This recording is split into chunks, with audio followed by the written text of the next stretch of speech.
Shadow work. There are two parts of shadow work, but we only usually hear about one. We hear about the shadow, the subconscious part of us that thought it wasn't enough, didn't belong, wasn't good enough. So we put those parts of us in the shadow. But what about those of us that fear our light, that are afraid of good things, that get triggered when things are too good and we feel like we need to sabotage? That's what I want to talk about today. Watch this video.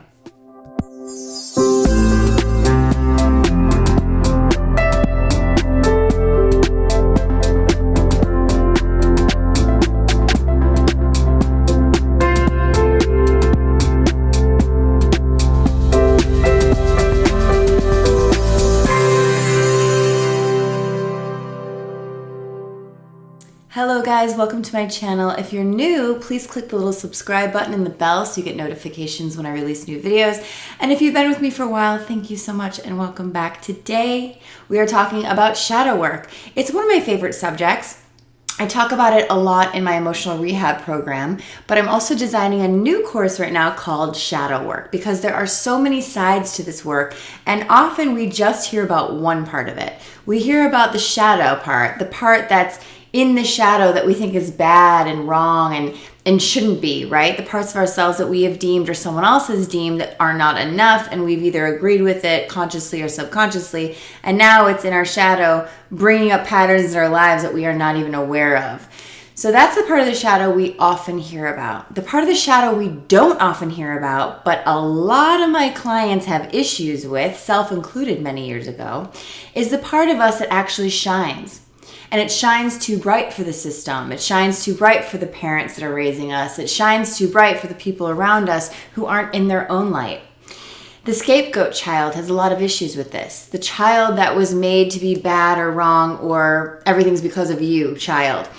The reason that child becomes a scapegoat child more often than not is because you have a strong will, you have individuality, autonomy, you have a really direct link to your inner guidance, and you're not willing to compromise that or become a people pleaser. Ultimately, a lot of scapegoat children become the rebel or decide they have to conform and be the people pleaser to survive for a little bit of time in their lives. But ultimately, the scapegoat child or the person who has put a lot of their light into the shadow is the one that does awaken into the light because you start to fight for the light that you've been missing. And oftentimes people look externally for validation of this light, but those of us who find our way inward realize that that light has never gone anywhere. And so part of the shadow work is about reclaiming that light. A lot of people have an upper limits issue, meaning if I get too successful or things start to be too good, I get scared. That's because that goodness of who you are has been hiding in your shadow. That means you don't feel comfortable when people fall in love with you. You don't feel comfortable with healthy relationships all the time. You don't feel comfortable with thinking you're enough and shining your light and saying, I deserve the success I'm creating. It doesn't feel comfortable because that part of you, that positive, awesome, shiny part of you has been hanging out in your shadow for a really long time. What this looks like often is triggers when things are going good. When things go good, you start to freak out. When things go good, you might self-sabotage. When things go good, it doesn't feel right and it makes you feel like there's something wrong with you that you can't feel good or are afraid to feel good. Another huge pattern with this work is not feeling comfortable in comfort. You almost have to have something going wrong. You almost have to create drama or go towards drama. And this is a very real reason because that part of you that is okay with being okay is in your shadow. Now this can get confusing, but just to break it down, we now kind of know why that happened, but what do we do about it? How do we start to feel good when we feel good? How do we start to accept the fact that we deserve to have all the good things that are in our lives are coming to us, or we deserve to have the things that we desire? I talk about this a lot, yes, in emotional rehab, but also in Soul Lab. There's a whole part of this work where we have to align our desires with our deserving. And if we don't do that, we will constantly be in resistance to our own truth, to our own true self. So what we have to do is work with this trigger. Work with the emotion that comes up when something good is happening. For me, many years ago, literally 10 years ago now, I used to have a huge pattern of sabotage. I would self-sabotage, and it was so unconscious at the time that I wouldn't understand why. I would just have a feeling and I would start acting on behalf of that feeling. But also, I didn't know how to stop it. I didn't know how to get in my own way until I started dealing with the concept of self-love. What would someone who loves themselves do? They wouldn't self-sabotage. So obviously, if I am, there's a part of me that doesn't know it deserves love. It doesn't know it deserves good things. What is that part? So I don't recommend doing this work alone. You should grab my workbook, Spiritual Fitness. Where is it? I got to find it on Amazon. Because you need a guide to do this work. You know, people always contact me and say, I love your whole concept about getting real about how you feel so you can heal. But when I just sit in my feelings, nothing happens. Do not just sit in negative feelings. That is definitely not what this work is about. What this work is about is giving a voice to the feelings. But first, what we have to realize is we are not our feelings. We are what's behind our feelings.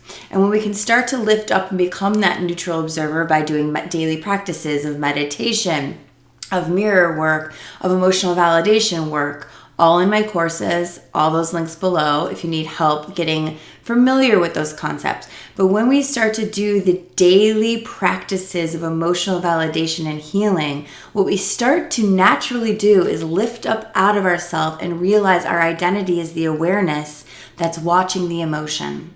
So, first step, when you get triggered, say in a relationship or in a situation where you start to freak out because things are going really good, stop, take a breath, say, oh my gosh, I'm recognizing my pattern. First thing is awareness. Then, what do I do with my pattern? I detach from the action steps I'm about to do that confirm the pattern.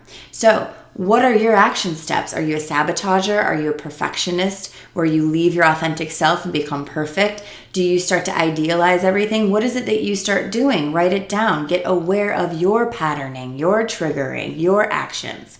Once you get aware of those, we do the counterintuitive thing, which is step 7 or step 8 in emotional rehab, which is the opposite. So if my fear, if my trigger, if my subconscious self wants to sabotage, I'm going to do the opposite. I tell this story often. When I started dating my husband 9 years ago, I ended my self-sabotage and relationship pattern because I was about to sabotage, and I went to him and I outed myself and I said, so I'm about to sabotage this relationship right now. I don't want to, but that's what I do when I feel scared of love. That's what I do when I'm afraid you like me too much. That's what I do when I feel like this might be good. And we sat there and we talked about it, and he was like, why would you do that? So this is what you need to do with yourself. Why would I be doing this? And if I do this, what will it confirm to me? What if I don't do this? What if I stand in the place that feels good and just allow that fear to come over me of good feelings? I'm afraid of good things. I'm afraid of good things. What is this going to do to me if I fear good things? If you're the scapegoat child, one of your answers might be, if I feel good, she or he, mom or dad, will take it away from me. Guess what? They can't do that anymore. Guess what? No one can take it away from you anymore except for you.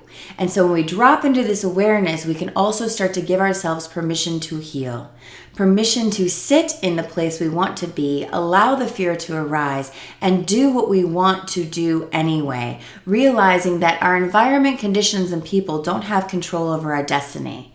We have the ability to choose again. We have the ability to consistently choose actions that line up with what we desire rather than what we fear. So, something to think about. If you guys want to join me in this work, click some of the links below because they're all going to lead back to me and this work. And please share and subscribe if you haven't already, and I'll see you soon.